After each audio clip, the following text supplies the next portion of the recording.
Le Figaro fête ses 200 ans. Du 14 au 16 janvier, Le Figaro retracera 2 siècles d'histoire à travers une exposition exceptionnelle sous la nef du Grand Palais.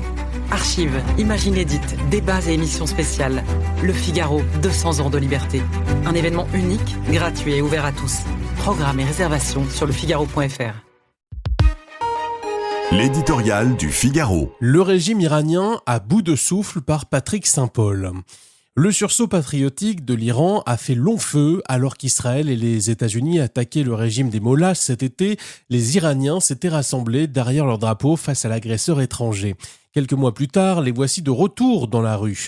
Étouffés par l'hyperinflation, ils dénoncent la vie chère. Comme avec toutes les dictatures à bout de souffle, les slogans politiques ont rapidement supplanté la simple protestation économique.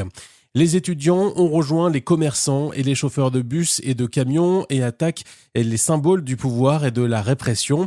Commissariat, gardien de la révolution, au cri de « à bas le dictateur ». En une semaine, la révolte s'est propagée à travers le pays. Ce n'est pas encore une révolution. À ce stade, le régime iranien a encore la situation sous contrôle.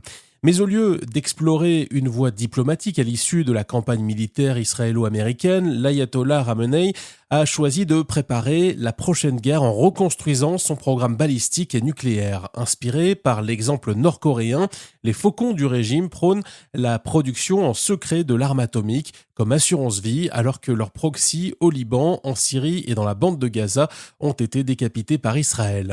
Après avoir constaté la fragilité du régime face au bombardement israélo-américain, les Iraniens voient désormais les limites du soutien économique de la Chine.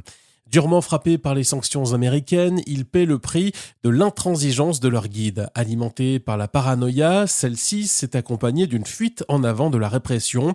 Plus de 2000 pendaisons en 2025, le double de l'année précédente. Depuis plusieurs mois déjà, les femmes s'affichant sans voile avec des hommes dans les cafés défient la théocratie et montrent que la soif de changement est plus forte que la peur.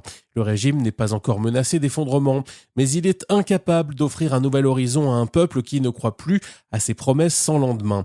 Et par essence, les dictatures paraissent toujours stables jusqu'au jour où leur règne de terreur s'arrête brutalement. Le Figaro fête ses 200 ans. Du 14 au 16 janvier, Le Figaro retracera 2 siècles d'histoire à travers une exposition exceptionnelle sous la nef du Grand Palais. Archives, images inédites, débats et émissions spéciales. Le Figaro, 200 ans de liberté. Un événement unique, gratuit et ouvert à tous. Programmes et réservations sur lefigaro.fr.